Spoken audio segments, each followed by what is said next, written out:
नमस्कार, जम्मू संवाद देख रहे हैं आप और मैं हूं ललित खजूरिया। आरक्षण के खिलाफ यूथ एकजुट हो गया है। जम्मू कश्मीर में जिस तरह से होलसेल के भाव आरक्षण की सीटें बढ़ाई जा रही हैं, वो ये बता रहा है कि यूथ को किस तरह से लेते हैं, खासकर पढ़े लिखे जो जॉब्स के लिए अप्लाई करते हैं। कुछ यहाँ पर युवाओं ने बाकायदा प्रेस कॉन्फ्रेंस की। ये बैनर क्या लिखा हुआ है, यूथ अगेंस्ट करप्शन डुग्गर देश जन आवाज़। इन्हीं से हम बातचीत करेंगे। ये सब जाने माने चेहरे हैं। विसल ब्लोअर है, कुछ जेल की हवा भी खाकर आ गए हैं। इन्हीं से हम बातचीत करेंगे। दोबारा जाने का इरादा है क्या? जाना पड़े तो चले जाएंगे, अगर सरकार को लगता है कि नहीं हम जो बोल रहे हैं वो गलत है। लेकिन है कि अगर लेके जाए तो फिर रखे, वहाँ रखने के दम रखे। ऐसा नहीं है कि अंदर जाके माफ़िया मांगे, ठीक है हो गया जो गलती हो गया, ऐसा ना हो।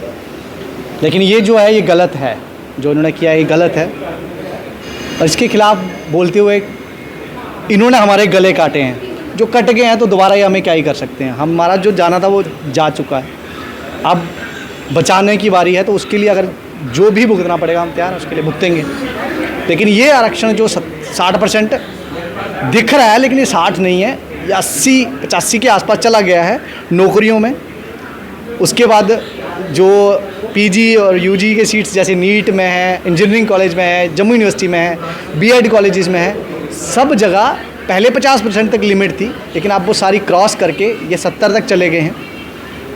ये तो बर्दाश्त नहीं होगा, क्योंकि पहले हमें पढ़ाई से रोका जाना है, फिर कहीं ना कहीं जैसे तैसे कोई बच्चा अगर प्राइवेट कॉलेज से यूटी से बाहर जाके पढ़ के आता है और फॉर्म अप्लाई करता है, दिन रात मेहनत करता है, तो आरक्षण नाम की तलवार उसके ऊपर लटका दी जाती है, उसके हाथ पैर सब काट दिए जाते हैं, फिर उसको कहते हैं कि छाती है बल चल।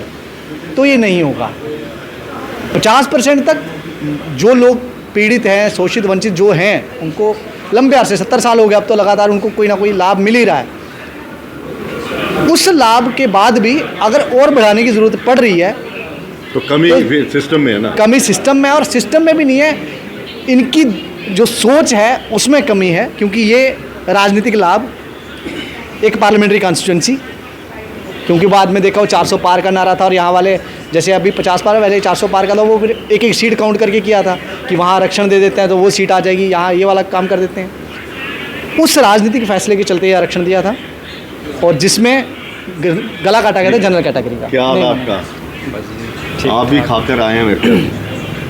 चक्कर तो लगवाए थे आपको भी? हाँ, चक्कर हमें भी लगवाए थे अनकॉन्स्टिट्यूशनल। फिर से चक्कर लगाने का मन कर रहा है, मतलब कर रहा है क्या? लगाते हैं एक बार फिर से।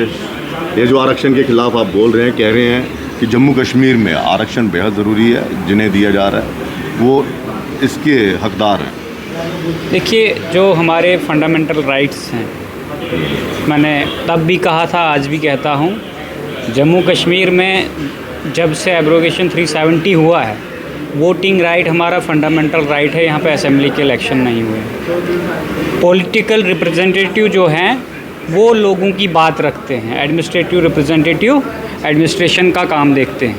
लेकिन पॉलिटिकल रिप्रेजेंटेटिव जब बने ही नहीं, तो उसके अलावा यहाँ के राज्य को कुछ पावर्स दी जाती है, जो फेडरल सिस्टम में पावर्स होती हैं, वो पावर्स राज्य को दी गई हैं। उसका मतलब ये नहीं है कि जो कानून है, जो प्रोसेसर एस्टेब्लिश बाय लॉ है, कि कोई भी व्यक्ति कानून से ऊपर है। कानून से ऊपर हिंदुस्तान का प्रधानमंत्री भी नहीं है। कानून सबसे सुप्रीम है। उसके बाद हमारा सुप्रीम कोर्ट आता है, जो कानून की वायलेशन की प्रोटेक्शन करता है। और वहाँ के बैठी हुई जजों की एक लिस्ट है, जो जज एक वर्डिक्ट पास करते हैं। वो कहते हैं कि जो लोग, रिजर्वेशन का कंसेप्ट क्या है? डिस्क्रिमिनेशन उन लोगों के साथ जो लोगों को पहले डिस्क्रिमिनेट किया गया था और उनको रिजर्वेशन दी गई। रिजर्वेशन दी गई ताकि वो लोग जो बिलो पावर्टी लाइन है, सोशली बैकवर्ड हैं, जो एडमिनिस्ट्रेशन में जिनकी रिप्रेजेंटेशन नहीं है, पॉलिटिकल में रिप्रेजेंटेशन नहीं है, उन लोगों को दिया जाए। क्या जो जम्मू कश्मीर में रिजर्वेशन दी जा रही है, इसमें प्रॉपर आइडेंटिफिकेशन हुई? जो यहाँ का मंडल कमीशन था, रिजर्वेशन का सबसे पहला देखा जाता वहाँ की पॉपुलेशन कितनी है। यहाँ पे सेंसस 2011 के सेंसस के बेस पे अगर हमारे वेस्ट पाकिस्तानी रिफोजीज़ है वो वंचित है, मैं मानता हूँ। अगर उनको रिजर्वेशन दिया गया, आरक्षण दिया गया, जब आप उसके बाद आरक्षण देने के बाद आप पहली रिक्रूटमेंट कर रहे हो, क्या आपने उसमें उनके जो वंचित लोगों के बच्चे ओवर एज हो गए हैं, कंसिस्टेंसली में आपने नौकरी नहीं दी, क्या उनको एज रिलैक्सेशन दी? आप मोनोपोली एक नाम है, एक वर्ड है, यानी आप डिक्टेटरशिप चला रहे हो, अपने मनमानी से सारा काम कर रहे हो डेमोक्रेटिक सेटअप के अगेंस्ट। ये डेमोक्रेटिक सेटअप नहीं है, क्योंकि आपने जो आरक्षण दिया ये एक सुप्रीम कोर्ट की गाइड की वायलेशन है, जो case Indira Swami versus union of India है। उसमें क्लियरली ये कहा गया है जो लोग योग्य हैं, योग्य का मतलब है मेरिट पे वो बंदा आगे आएगा, वो सिलेक्शन लेगा जो कम्पिटेंट होगा। अगर आप 50% मतलब 100% में से 60 लोग वो लाओगे जो सिर्फ आरक्षण के थ्रू आएंगे, तो एडमिनिस्ट्रेशन के अंदर कॉम्पिटेंसी बढ़ेगी क्या? मैं आपसे पूछ रहा हूँ, बढ़ेगी? ये तो बेहतर जानते हैं, हमने तो अप्लाई भी नहीं किया आज तक कभी। ये बात है कि ये सुप्रीम कोर्ट का कहना है कि इससे कॉम्पिटेंसी में असर पड़ेगा, इसलिए आरक्षण 50% से दूसरा ये है कि नफरत की भावना, भेदभाव की भावना बढ़ेगी इसमें। 50% से ऊपर आरक्षण नहीं देना चाहिए। जम्मू कश्मीर में जिस तरह से मेरे ख्याल में 60 तक तो पहुंच गया, और ये जो कल एक नोटिफिकेशन हमने खबर की थी हाई कोर्ट में, वहाँ पर तो 75% चला गया।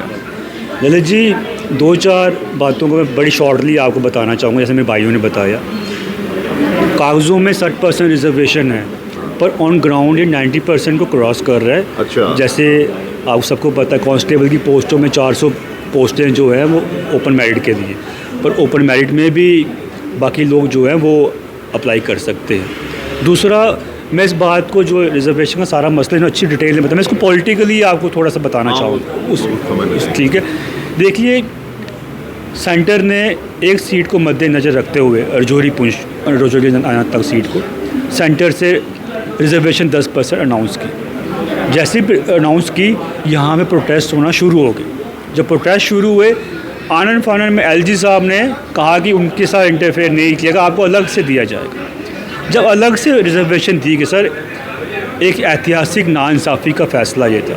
ट्रेडिशनली क्या होता है, जब भी इतने बड़े जो फाइल से 70 से 80% पॉपुलेशन को इफेक्ट कर रहे हैं, डिस्कशंस होती हैं, असेंबली में डिस्कशंस होती हैं। यहाँ पे तो असेंबली नहीं है।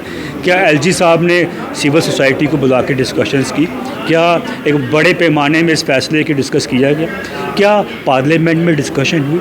ना पार्लियामेंट में डिस्कस किया गया, ना असेंबली तो यहाँ पे है नहीं, तो ये अनडेमोक्रेटिक हुआ। आपको लगता है कि मनमानी वाला फैसला है? सुनिए, या फिर एक पार्टी को खुश करने के लिए? वहीं पे आ रहे हैं। एक पार्टी को एक सीट जिताने के लिए एक वोट बैंक को साधने का ये फैसला है। क्योंकि अगर पहाड़ी की बात की जाए तो डोडा भद्रवाह, रियासी, यहाँ पे पहाड़ी बोली जाती है।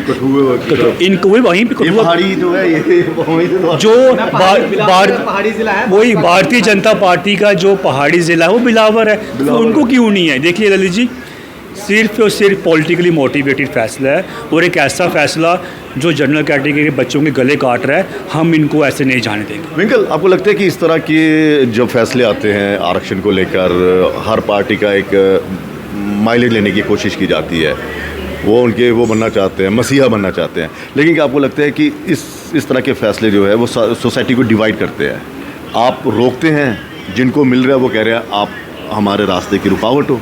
बिल्कुल, ये बिल्कुल सही ऑब्जर्वेशन है आपका कि पहले डिवाइड था। पहले अगर हम देखेंगे, एक डिवाइड था, लंबे अरसे चलता आ रहा था, जम्मू वर्सेस कश्मीर का, करते ऐसे लीडर्स भी, ऐसे पॉलिटिकल पार्टियां भी इसी तरह से चलती थी। वो धीरे धीरे अब कम हो रहा था। लोगों को पता चल रहा है कि नहीं, हमारा एक कॉमन जो गलत सियासत करते हैं वही हमारे दुश्मन है। कॉमन जम्मू वाले भी समझ रहे, कश्मीर वाले भी समझ रहे थे, और कहीं ना कहीं वो देखने को भी मिल रहा था। ऐसा जब फैसला आया, अब एक नया डिवाइड क्रिएट होगा रीजन वाइज, कि पीर पंजाल वाला अलग, चिनाब वैली अलग, जो कहीं ना कहीं इसके खिलाफ है कि ये रीजन्स में जो बांटना है ये ठीक नहीं है, ये बांट रही है राजनीतिक पार्टियाँ। लेकिन आज इसी पार्टी ने बांटा है जो इसकी खिलाफत करती रही है कल तक, कि नहीं सब एक है, पूरा जम्मू कश्मीर एक है, उसी ने बांटने की कोशिश करी है। लोगों का आपस में द्वेष, जो आपस में वैर है वो बड़ा है, एक दूसरे को मतलब ऐसे देख रहे हैं कि ये मेरा दुश्मन है। मैं अगर बोल रहा हूँ कि रिजर्वेशन 50% होनी चाहिए, तो आप देखना इसी वीडियो के नीचे बहुत सारे लोग ये कमेंट करेंगे कि इस वाले का यार आरक्षण हटा दो, इस वाले का ये आरक्षण हटा दो, हमारा रहने दो। हम हालांकि ये कह रहे हैं कि 50% के अंदर जिसको आरक्षण जैसा भी देना है, क्योंकि वो उसकी ज़रूरत के हिसाब से जो हकदार है उसका बनता है। आरक्षण कोई अगर आप कह दें कि पॉपुलेशन ज़्यादा है तो उसको आरक्षण देना, उसको ज़्यादा आरक्षण है, ऐसा नहीं है। जिसका कम रिप्रेजेंटेशन है, जो डिप्राइव्ड है, उसको अपलिफ्ट करने के लिए देना है। और कितना देना है ये भी वैसे ही डिसाइड होगा। रोस्टर है, रजिस्टर ऑफ अपॉइंटमेंट जो होता है उस पर कि कितने लोग एक पर्टिकुलर एरिया से, डिस्ट्रिक्ट से, ये सारी डिटेल सरकार के पास होती है, एक एक डिटेल। लेकिन हैरानी की बात यह है, अगर आप रिपोर्ट देखेंगे जिस बेसिस पे आरक्षण मिला और जितना 10% किया गया, कहीं पे भी रोस्टर की डिटेल नहीं है। मैं हैरान हूँ। एक 400 लोगों का सैंपल लिया, उसको स्टडी किया गया, अच्छा, और उस 400 लोगों के सैंपल पर से ये डिसाइड कर दिया गया कि मतलब ये कुल मिला के ये आरक्षण इसलिए दिया गया कि आवाज़ जो उठ रही थी विरोध की उसे दबाने के लिए। नहीं, इनको तो जिन्होंने दिया आवाज़, जिन्होंने दिया, बिल्कुल जिन्होंने दिया उन्होंने पहाड़ी तो विरोध करने लगे थे। पहाड़ नहीं, एसटी विरोध कर रहे थे कि इनको हमारे साथ इंक्लूड मत करो। और यहाँ वाले जो बैठे थे, जो एलजी साहब हैं, एलजी प्रशासन में जो लोग हैं, उनको क्या लेना देना जम्मू कश्मीर से? उनको अच्छा ये डॉक्यूमेंट को या करो साइन, क्योंकि उनको वो कहीं और व्यस्त हैं। ये आपको भी पता है, सब जानते हैं कि वो कहाँ व्यस्त हैं। अगर वो व्यस्त होते जम्मू कश्मीर की आवाम के लिए, जिसकी हर कोई बात करता है। 2 दिन पहले कितना बड़ा प्रोटेस्ट हुआ कि लोकल की बात हुई, वोकल फॉर लोकल खाली नारा था, यहाँ लोकल कोई है ही नहीं। हाँ, ये चीज़ बड़ी ज़बरदस्त है। क्या vocal for local? Vocal for local. अच्छा, मैं एक और चीज़ मुझे समझाइए कि आपको लगता है कि जो आरक्षण दिया जाता है वो बेहतरी के लिए होता है, या जिनको मिलना चाहिए तो उनको मिलता भी है कि नहीं मिलता है? देखो, मैंने पहले एक चीज़ आपसे कही थी कि और एक और दूसरा ये है कि जो आरक्षण का प्रतिशत बढ़ रहा है, तो सुप्रीम कोर्ट की जो गाइडलाइंस है उसकी अवहेलना नहीं है कि हाँ इतने प्रतिशत नहीं होना चाहिए? देखिए जी, रिसेंटली एक वर्डिक्ट आया है डबल बेंच का बिहार हाई कोर्ट का। उन्होंने वहाँ के नीतीश कुमार की जो सरकार ने एक आरक्षण बनाया था उसको निरस्त कर दिया। और जजों का ये कहना था कि जो मैंने पहले कोर्ट की थी जजमेंट इंदिरा स्वामी की, इंदिरा स्वामी वर्सेस यूनियन ऑफ इंडिया, उसमें क्लियर कट गाइडलाइंस हैं कि आपको आरक्षण में 50% से अबो नहीं जाना है। अगर उस किसी राज्य में ज़्यादा पॉपुलेशन है वंचित लोगों की तो आरक्षण बढ़ सकता है। ये कंडीशन है, मतलब स्टेट को अधिकार हैं। लेकिन मेरा ये कहना नहीं है कि उसको प्रॉपर आइडेंटिफिकेशन नहीं करोगे, आप लॉजिकली नहीं देखोगे। देखना है मेरे को, मैं खुद एक आरक्षण में था, मैं बिलो पावर्टी लाइन हूँ, मैं वीकर सेक्शन में था।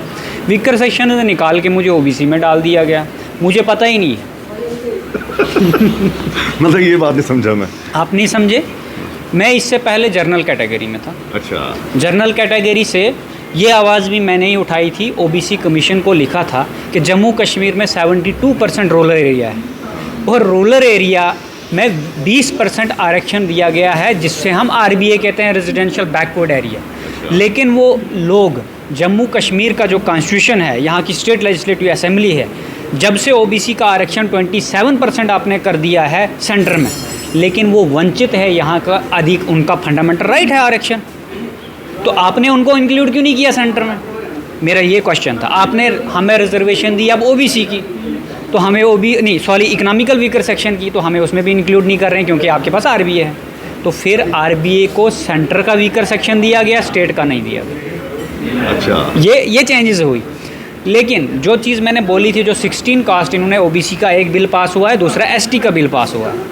वो ओबीसी का जो बिल पास हुआ उसमें 16 कास्ट ऐड हुई। फिर से इन्होंने क्या किया, गवर्नर साहब जाके लैलन टॉप पे, बहुत बड़ा मीडिया न्यूज़ चैनल है, वहाँ पे एक स्टेटमेंट जारी करते हैं कि 14% आरक्षण हमने जम्मू कश्मीर ओबीसी को दिया। 14%। जब आर्डर निकलता है तो कितने परसेंट है? 8% है। वेस्ट पाकिस्तानी रिफ्यूजीज़ का डेटा कितना है? 16 कास्ट नई ऐड की गई, 28 पहले से है। 8% ओबीसी हमें दे दिया गया। मैं कहता हूं कि सेंसस के बेस पे ये चीज़ें, कास्टों को आइडेंटिफाई किया जाता है। ये लोगों का पेशा, मेरा पेशा, मैं पेशा बताता हूँ। मैं एसटी डिज़र्व करता हूँ। मैं डिस्ट्रिक्ट रामबन, एक ट्राइबल एरिया से आता हूँ। इन्होंने लिंग्विस्टिक बेस पे आरक्षण दिया है। लिंग्विस्टिक बेस पे प्रोहिबिटेड है आरक्षण, कानून संविधान के तहत। आप किसी कोई कास्ट कैटेगरी एक भाषा बोलती है, भाषा के बेस पे आप आरक्षण दोगे, वो ट्राइबल लोग होने चाहिए। ट्राइबल यानी वो लोग एक जगह से दूसरी जगह पे चलते हैं, उनका परमानेंट घर नहीं है, बिलो पावर्टी लाइन है, वो आरक्षण डिजर्व करते हैं। वो आइडेंटिफाई नहीं, हाँ, उनको आइडेंटिफाई नहीं किया गया। बिलो पावर्टी लाइन होता है कि एक इनकम का क्राइटेरिया होता है, एसटी में कोई इनकम का क्राइटेरिया है? मुझे बताएं कानून में, कोई भी इनकम का क्राइटेरिया नहीं है। सुप्रीम कोर्ट का वर्डिक्ट रिसेंटली ये आया, उनका भी यही कहना है कि क्रीमिलियर क्या है? आप आईएएस लग गए, आपके बेटे को आरक्षण नहीं मिलेगा, आप एम्पावर्ड हो गए, बिलो पावर्टी से अबो हो गए। लेकिन यहाँ पे उसको भी नहीं माना जा रहा है। तो इसका सरकार ने तो मना कर दिया ना, सरकार ने कहा कि आरक्षण गलत कहाँ से? मैं बताता हूँ, आरक्षण गलत ये है कि जो लोग एम्पावर हैं उनको आरक्षण नहीं देना है, जो लोग नहीं एम्पावर हैं उनको देना मतलब चाहिए। कुल मिलाकर जिनके तहत पहुंचना चाहिए था वहाँ पे पहुंच नहीं है, क्योंकि आइडेंटिफाई नहीं कर पाए। अब मैं क्यों इनकी सपोर्ट में आ रहा हूँ कि ओपन मेरिट मारा जा रहा है? मुझे इससे फ़र्क नहीं पड़ता है कि मेरा पर्सनल बेनिफिट क्या है, मुझे इससे फ़र्क पड़ता है कि सोसाइटी कैसे एम्पावर होगी। वो तब एम्पावर होगी जब आपके पास अच्छा एडमिनिस्ट्रेशन। कोई तो है जो सोसाइटी के बारे में सोच रहे हैं अपना। अगर जुडिशरी के अंदर जुडिशरी की पोस्टें आई है, अगर जुडिशरी के अंदर लोगों को न्याय लेना है तो जुडिशरी के अंदर सिर्फ 4 जजेस मेरिट है, ओपन मेरिट। वो मेरिट कहाँ से डिसाइड होता है? जो बंदा सबसे ज़्यादा मोस्ट ब्रिलियंट पढ़ने में है वो ऊपर जाएगा, मतलब वो कॉम्पिटेंट ज़्यादा होगा न्याय देने में। अब जो रिजर्वेशन लेके जाएगा तो वो उससे थोड़ा कम होगा। मैं किसी को डिस्क्रिमिनेट नहीं कर रहा हूँ, कैटेगराइज कर रहा हूँ जैसे कैटेगरी है। खैर जिनकी कैटेगरी होती है, जिनका आरक्षण होता है, उनको भी तो पढ़ना पड़ता है, उनको भी पढ़ना पड़ता है। कह रहा हूँ ये सुप्रीम कोर्ट का वर्डिक्ट है। पवन, किस तरह से अब पूरे इस मामले को किस तरह से अब भविष्य में ले जाएंगे? क्या बिल्कुल कोई प्रेशर टैक्टिक्स के भी सोचे हुए? हाँ जी। या सिर्फ प्रेस कॉन्फ्रेंस और नहीं ललित जी, आप हमें जानते हैं, हम तो ज़मीन की राजनीति करते आए हैं शुरू से। एक प्रेस कॉन्फ्रेंस जो है कश्मीर में की जाएगी, मगर प्रोटेस्ट जो हैं वो नेक्स्ट वीक से शुरू हैं। अच्छा, प्रोटेस्ट शुरू हैं। अगर ये फैसला वापस लेते हैं तो प्रोटेस्ट रुकेंगे।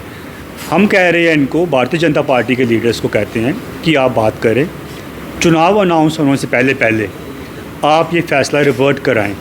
मतलब मीनवाइल हमारे प्रोटेस्ट चलेंगे। अगर नहीं करते हैं तो जैसे जैसे इलेक्शन कमीशन की डेट अनाउंस होगी कि कहाँ इलेक्शंस होनी है, हमारे भी प्रोटेस्ट की लिस्ट जारी होगी, कैसे कैसे अपने प्रोटेस्ट करते आना है, और हमारे लोग प्रोटेस्ट करें। और अगर आप प्रोटेस्ट पे जाते हैं तो फिर हवा खाने के लिए तैयार रहिए, क्योंकि जम्मू कश्मीर की हवा इस तरह से चल रही है कि अगर कोई फैसले के ख़िलाफ़ बोलता है तो उसे सलाखों की हवा खिलाई जाती है। ये उसके प्रमाण है।